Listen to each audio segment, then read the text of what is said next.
Sekarang di pertemuan ke-6 ya, kita akan belajar mengenai pencatatan persediaan di dalam rumah sakit.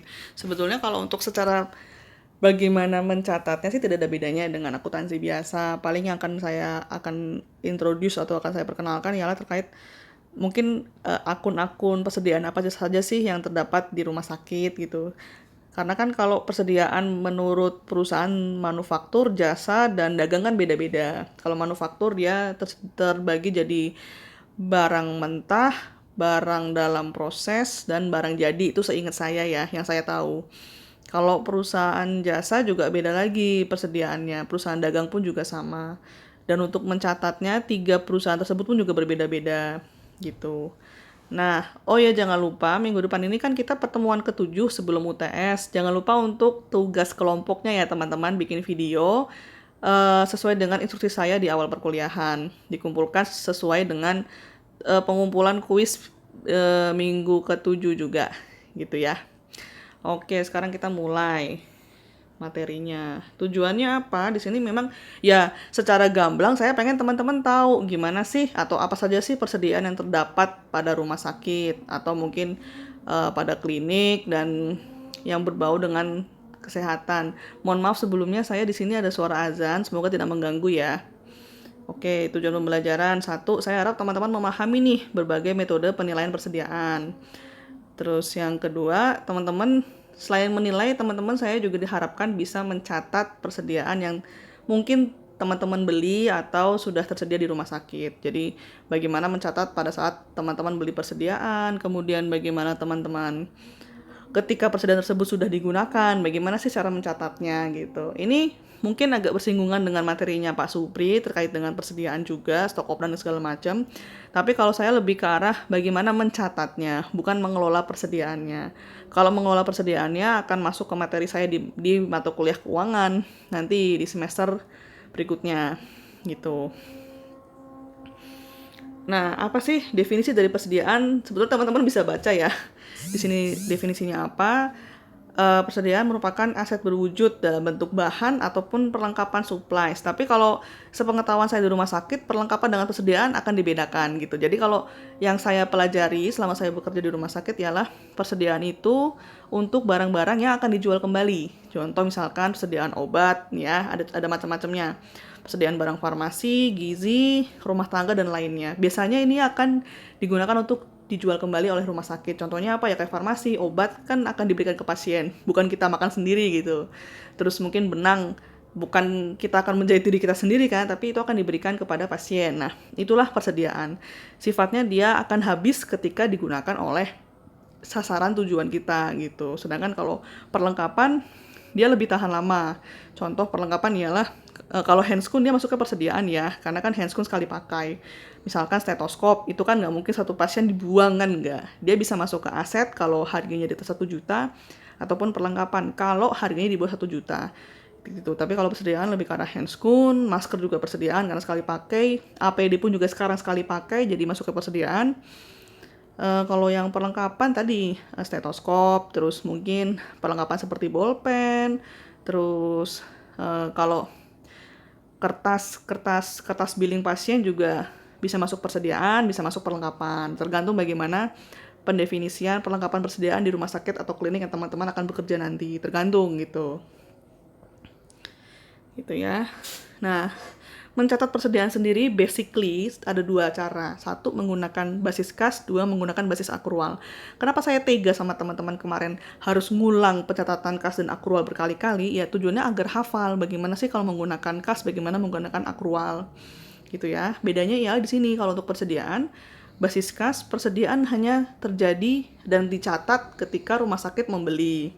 Langsung diakui sebagai biaya. Ingat gak kemarin yang biaya dibayar di muka bukan dicatat sebagai biaya dibayar di muka tapi langsung beban pada kas gitu.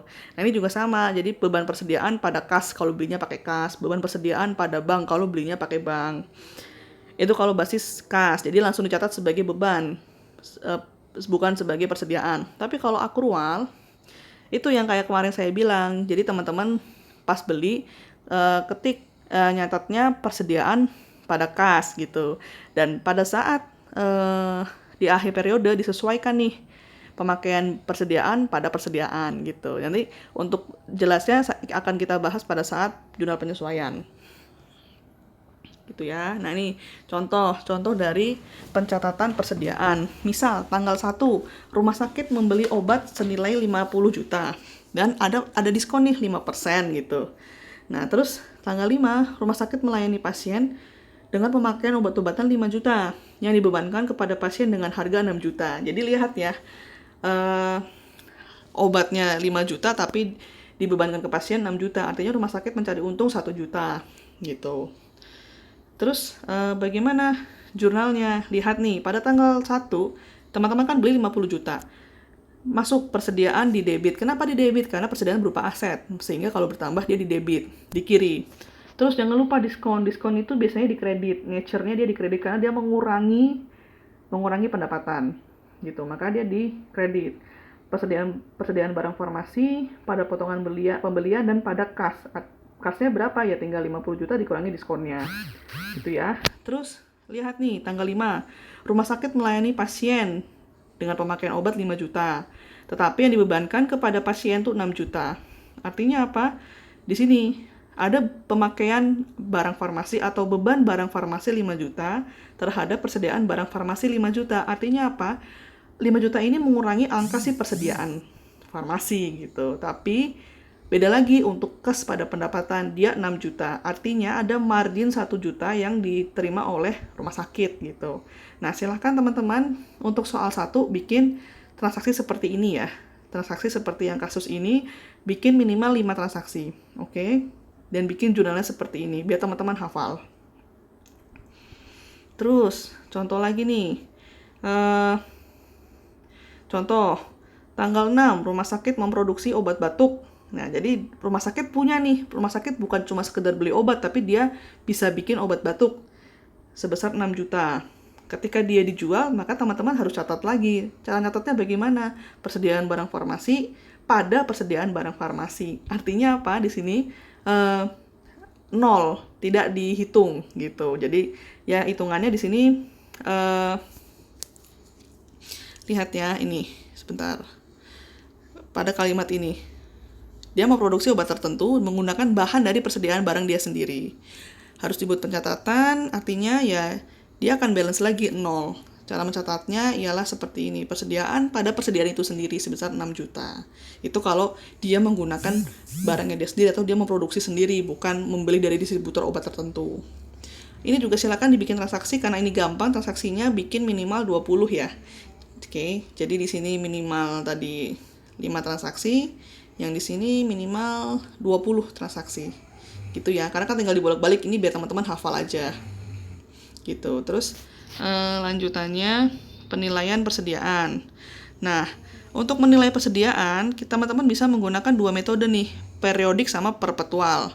Maksudnya menilai itu apa sih? Gitu. Nah, ini harus dilihat. Jadi gini, persediaan itu kan sebelum dicatat dia harus dinilai dulu bagaimana gitu. Sebelum teman-teman mencatat, teman-teman harus bisa menilai dulu persediaannya. Nah, cara menilainya bagaimana? Ya pakai 2 metode ini, periodik dengan perpetual gitu.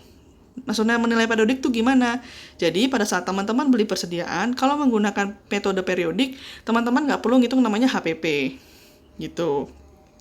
Terus yang kedua, ketika terjadi transaksi pemakaian persediaan, jadi misalkan tadi handscoon, ketika handscoon dipakai, teman-teman nggak akan nyatet pemakaian handscoon sekian, nggak, dibiarin aja udah, dilakukan pada akhir periode. Sedangkan biasanya kalau rumah sakit yang saya dulu kerja, dia pakainya perpetual, artinya setiap kali ada pemakaian handscoon, pemakaian obat, dia langsung otomatis terjurnal di sistem, gitu ya, terjurnal di sistem.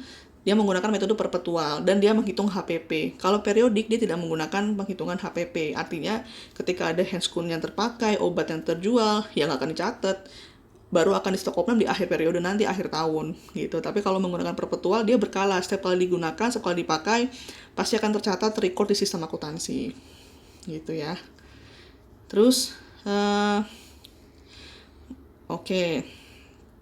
Ini kalau yang periodik. Contoh misalkan ada persediaan obat 200.000. Terus tanggal 3, rumah sakit beli persediaan baru 10 juta. Terus terpakai 1 juta. Terus 4,5 juta juga terpakai, tapi 5 jutanya ini dibebankan ke pasien. Artinya pasien itu suruh bayar 5 juta gitu. Nah, tanggal 50 ada sisa persediaan sebesar sekian. Ingat tadi kalau periodik yang dicatat hanya pada saat beli doang. Jadi kalau ada pemakaian pas setengah juta nggak bakal dicatat gitu. Terus juga nilai persediaan juga nggak akan dicatat karena dia menggunakan periodik. Beda kalau dengan perpetual. Nih ya, tuh bener kan kata saya, lihat nih. Yang dicatat hanya 10 jutanya saja. Pembelian pada kas. Yang apa nih maksudnya? Nih lihat. Pembelian persediaan sebesar 10 juta. Jurnalnya pembelian persediaan pada kas. Kalau menggunakan periodik yang dicatat hanya pada saat dia beli. Terus ingat tadi soalnya, lalu dibebankan kepada pasien sebesar 6 juta. Nih, kas pada pendapatan pelayanan. Tidak adanya pencatatan pemakaian persediaan. Artinya apa? Sebesar 200.000 tidak dianggap. Sebesar mana nih? 5 juta nggak dianggap. 4,5 juta tidak dianggap. Terus yang 500.000 juga nggak dianggap. Kalau dia nanya, ini 6 juta dari mana? 6 juta ini penambahan antara pembebanan kepada pasien dengan 1 juta pendapatan tindakan. Jadi dia tidak menghitung 4,5 jutanya. Yang dihitung yang dia bebankan kepada pasien. Pemakaian aslinya berapa nggak peduli rumah sakit kalau menggunakan metode periodik. Gitu ya. Beda dengan halnya kalau dia mencatat persediaan menggunakan ini nih, ada HPP-nya, perpetual. Teman-teman pertama tulis dulu HPP, persediaan awal. Persediaan awal tuh mana? Ya ini, kalau misalkan diketahui di awal bulan persediaan tuh sekian. Ini artinya persediaan awal. Teman-teman silakan catat. Persediaan awal 200.000. Terus tadi ingat kan ada soal bahwa rumah sakit melakukan pembelian 10 juta. Dicatatlah sehingga persediaan yang tersedia sebesar 10.200.000. Terus tadi ingat ada kalimat di akhir periode persediaan sebesar 500.000. Maka harga pokok penjualan di rumah sakit tersebut ialah 200.000 ditambah 10 juta, kemudian dikurangi 500.000, ketemu HPP-nya 9,7, harga pokok penjualan gitu ya. Jadi ini ibaratkan HPP itu yang akan dijualkan kembali oleh pasien gitu. Nah, silakan teman-teman bikin contoh yang periodik ini. Transaksi yang kayak gini boleh minimal 10 transaksi dengan penghitungan HPP-nya ya, jangan lupa. Jadi silakan bikin contoh soal kayak gini nih, minimal 10 transaksi, kerjakan jurnal periodiknya dan bikinlah HPP-nya. Ini biar teman-teman hafal gitu. Terus ada metode perpetual. Kalau metode perpetual ini dia memperhatikan semua. Kayak tadi nih, tadi kan dia beli 10 juta dicatat, terus dia dapat uang 6 juta dicatat, terus dia juga harus mencatat berapa yang dipakai oleh pasien sebesar 4,5 juta dicatat juga. Tadi kan kalau tadi enggak, yang dicatat cuma 6 jutanya aja gitu kan, 4,5 jutanya nggak dicatat. Silakan bikin terkait perpetual sama minimal 10. Jadi 10 transaksi untuk yang periodik, 10 transaksi untuk yang perpetual. Gitu ya. Silakan dibikin. Jadi sebetulnya dari satu soal ini bisa digunakan untuk 2 periodik dan perpetual. Minimal 10 periodik, 10 perpetual. Gitu ya. Terus metode menilai persediaan. Kalau tadi kan bagaimana mencatatnya. Kalau sekarang menghitung nilai saldo persediaannya. Kalau tadi kan teman-teman nyatet sisa persediaan. Tadi kan ada tuh sisa persediaan sekian. Nah, untuk mencari angka sisa persediaan tersebut, kita bisa menggunakan angka ini nih, menghitung persediaan yang ada. Jadi kalau sebelum teman-teman jurnal, teman-teman bingung kan, berapa ya nilai persediaan? Nah, bisa menggunakan metode 3. FIFO, LIFO, average. FIFO first in first out, LIFO last in first out, dan average itu rata-rata tertimbang. Kalau first in first out ialah harga persediaan dipakai yang saat harga pertama kali masuk. Tapi kalau last in first out, harga yang digunakan ialah harga yang terakhir masuk. Bingung, kita langsung ke soalnya. Contoh nih, ada rumah sakit Segar Bugar. Terus ada transaksi sekian, tanggal 2, 15, 19, 30. Saat tanggal 2 beli 2.000 unit, dengan harga 4.000 per unit. Tanggal 15 beli 6.000 unit dengan harga 4.400. Tanggal 19 ada pemakaian nih atau terjadi beban persediaan sebesar 4.000 unit. Dan terakhir ialah beli lagi persediaan 2.000 unit dengan harga sekian. Terus cara ngitungnya gimana? Oke, pertama kita gunakan FIFO dulu. Ingat teman-teman, beli 2.000 dikali 4.000 per unit sekian. Ketemu hasilnya 8 juta. Oke, betul ya. Terus di tanggal 15 teman-teman beli 6.000 unit nih. Nih ya, 6.000 unit. Nah, kalau mau 6.000 unit dikali harganya 4.400, ketemu 26.400. Tinggal teman-teman jumlahkan. Saldo tanggal 2 ditambah tanggal 15, ketemu saldo di tanggal 15 34 juta. Jadi saldo persediaan teman-teman di tanggal 15 atas 2 kali pembelian ialah 34 juta. Terus tanggal 19 ada pemakaian nih 4.000 unit. Nah, gunanya FIFO LIFO average ini dipakai pada saat teman-teman menggunakannya pada saat menghitung pemakaian. Jadi ingat 2.000 dikali 4.000. Kenapa dikali 4.000 dulu? Karena ini merupakan harga pertama. Harga pertama berapa? Harga pertama 4.000 di sini. Jadi dari 4.000 unit kita bagi 2. 2.000 menggunakan harga pembelian awal, 2.000 sisanya menggunakan harga pembelian kedua, gitu ya. Jadi sebesar 16.800. Oke. Nah, ini kan judulnya pemakaian. Jadi teman-teman nggak menambahkan tapi mengurangi. Artinya 34 juta dikurangi 16.800, ketemulah 17.600.000. Ini saldo teman-teman pada saat memakai persediaan menggunakan metode FIFO, gitu.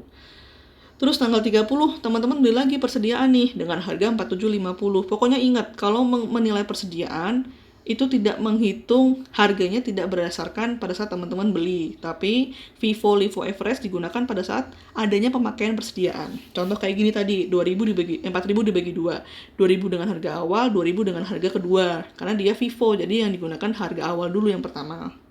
Terus beli lagi 2.000 dikali 4750. Nah, tadi kan sisa akhirnya 17.600. Tinggal teman-teman tambahin 2.000 dikali 4750, 9.500. Maka saldo akhir persediaan teman-teman setelah ada pembelian 2 kali, pemakaian sekali, pembelian lagi itu sebesar 27.100.000. Gitu.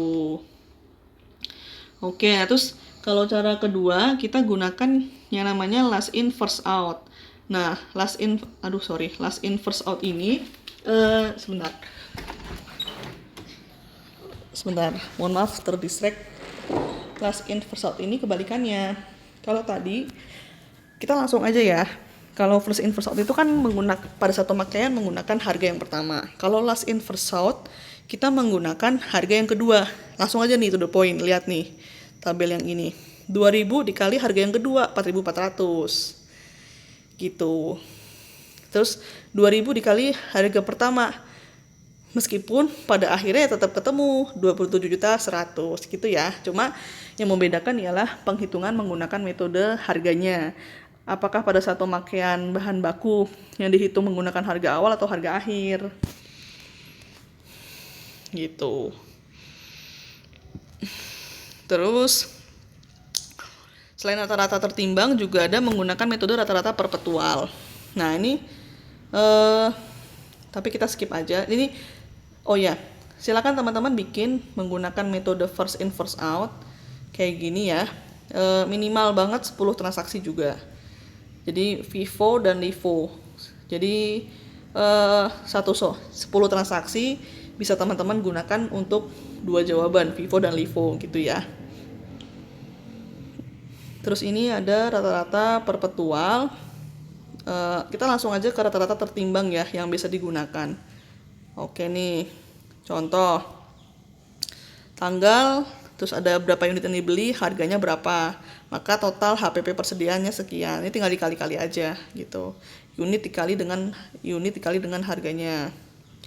Terus cara menghitungnya gimana kalau menggunakan rata-rata tertimbang? Tadi nih lihat total persediaan 43.900. Terus total unit berapa? 10.000. Tinggal dibagi saja. 43.900 dibagi dengan unitnya 10.000. Maka harga pokok rata-rata tertimbangnya ialah 4.390. Itu. Terus diketahui bahwa HPP persediaan akhirnya berapa tuh? Ini 4390 sebesar 26.340 ya. Sebentar. Oke, jadi misalkan kita balik lagi. Misalkan diketahui nih bahwa persediaan akhir unitnya 10.000. Jadi teman-teman jangan bingung dapat dari mana nih 6.000. Ini boleh diasumsikan. Jadi misalkan dari 10.000 unit, yang kesisa tinggal 6.000 ya. Teman-teman tinggal tuliskan persediaan akhir. Sisa unitnya dikali dengan harga rata-rata tertimbang. Ini ketemulah sekian gitu. Terus cara teman-teman bikin HPP-nya gimana? Ya gampang. Persediaan yang tersedia 43 juta tadi terus dikurangi dengan persediaan akhir, ketemulah 17.500.000. Nah, terus cara bikin jurnalnya gimana? Nah, ini cara bikin jurnalnya, beban persediaan pada persediaan 17.500.000. Ini juga sama ya. Beban persediaan pada persediaan sebesar 26.700.000. Yang ini beban persediaan pada persediaan sebesar 27.100.000. Jadi silakan jangan lupa bikin jurnalnya juga, FIFO, LIFO, dan tertimbang ya. Ini jurnalnya, ini berlaku untuk FIFO, LIFO, dan yang tertimbang. Jurnalnya seperti ini. Jadi pemakaian persediaan, jurnalnya adalah ini, beban persediaan pada persediaan. Pembelian persediaan bisa persediaan pada kas, bisa persediaan pada bank. Itu kalau menggunakan yang perpetual ya, karena kan kalau periodik juga bisa.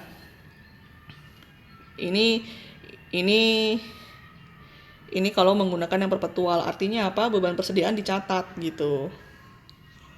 Kalau yang periodik kan dia hanya mencatat persediaannya aja pada saat beli. Tapi kalau perpetual dia menghitung juga beban persediaan pada persediaan berapa. Gitu ya. Terus misalkan nih, gimana kalau ada persediaan yang kadaluarsa gitu. Tadi saya udah sebut belum ya. Untuk rata-rata tertimbang juga bikin 10 transaksi ya. Jangan lupa jurnalnya juga. Ini juga jangan lupa untuk FIFO, LIFO-nya. Jangan lupa dikerjakan. Jurnalnya seperti ini. Terus, perlakuan akuntansi. Gimana kalau untuk ada yang kadaluarsa? Sebetulnya teman-teman tinggal menghafalkan jurnalnya saja. Ini nih, jurnalnya ini. Misalkan diketahui, pas teman-teman ngelakuin stok opnam diketahui bahwa sayur mayur itu yang udah basi gitu ya, atau mungkin obat yang udah basi, kalau dihitung berdasarkan sistem, berdasarkan metode FIFO, LIFO, dan tadi average, itu ada 10 juta nih yang, misalkan berapa nih, 5 juta nih yang expired ya. Teman-teman tinggal bikin jurnalnya ini harus dihafalkan jurnalnya. Ini khusus untuk barang-barang yang expired gitu. Saya silakan juga bikin transaksi untuk kayak gini, minimal 10 transaksi ya. Gitu. Ini juga misalkan nih ternyata dari barang yang kadaluarsa tersebut masih bisa dijual kembali gitu. Mungkin bukan untuk pasien tapi untuk yang lain ya, silakan bikin jurnalnya kas pada pendapatan lain-lain. Gitu. Tapi ini tergantung rumah sakit ya. Ada yang mau mengakui atau tidak. Ini kalau dijual lagi. Tapi kalau saya dulu dia tidak mau dijual lagi ya. Pokoknya intinya kalau udah rugi ya rugi aja, tinggal tulis kerugian ini yang kedua gitu. Jadi saya sebetulnya kenapa saya ngomongnya cepat dan segala macam, saya nggak expect teman-teman harus menghafal semua gitu, enggak, karena kan orang pasti ada lupanya. Yang penting silakan kerjakan apa yang saya minta, biar teman-teman hafal aja. Bikin transaksi ini ya, tadi 10 transaksi ya, jangan lupa ya. Nih, transaksi kerugian expired. Gitu. Saya nggak tahu juga kan teman-teman level, mohon maaf, bukan yang fokus misalkan, kan ini administrasi rumah sakit ya, bukan fokus pada misalkan akuntansi rumah sakit gitu kan, enggak. Teman-teman juga belajar yang lain, belajar tentang mungkin SDM segala macam. Jadi saya untuk yang ini tidak expect berlebih, karena pun sebetulnya pas di rumah sakit semua ini sudah akan terancang oleh sistem sebetulnya. Cuma kan memang tidak semua teman-teman akan bekerja di rumah sakit, ada yang di puskesmas, ada yang di klinik. Nah, setidaknya apa yang saya berikan itu bisa jadi pandangan teman-teman gitu. Makanya saya nggak yang intinya teman-teman minimal kerjakan sesuai dengan slide apa yang saya minta gitu loh, biar teman-teman hafal. Intinya sih itu sebetulnya gitu. Jadi untuk deadline saya minta di hari apa ya, Senin, hari Kamis ya, saya minta dikumpulkan kayak biasa gitu. Ini sebetulnya mudah dipahami kok, dan memang untuk di rumah sakit nanti penghitungan HPP pun juga sebetulnya sudah otomatis kalau rumah sakit yang sudah punya sistem. HPP sudah otomatis, penghitungan persediaan juga sudah otomatis. Ketika barang misalkan handscoon terpakai, itu pun misalkan gini, jadi ada pasien, terus ada admin yang menginput lewat komputer bahwa tindakan untuk pasien atas nama ST, handscoon, obat, tisu, segala macam. Itu ketika sudah ada admin yang ngeklik itu di sistem, sudah pasti akan berkurang di akuntansi. Jadi teman-teman kalau pengalaman saya nggak akan ada nih ngitung-ngitung yang kayak begini, gitu, ngitung-ngitung metode FIFO, LIFO. Karena kalau sudah sistem tinggal teman-teman minta mau menggunakan dengan cara apa, apakah FIFO, LIFO, atau average. Mereka akan otomatis calculate sendiri, sebetulnya seperti itu. Tapi kan saya juga punya tanggung jawab untuk teman-teman memberikan informasi bagaimana sih cara menghitung FIFO, bagaimana sih cara menghitung LIFO gitu ya. Terus bagaimana jurnal-jurnalnya. Yang penting kalau saya akuntansi itu harus hafal jurnalnya apa. Gitu sih kalau saya pribadi. Misalkan kayak tadi kalau ada expired apa pada apa barangnya gitu. Oke ya, selamat, mohon maaf kalau misalkan saya ada yang kurang. Silakan dikerjakan tugas saya ya. Terima kasih.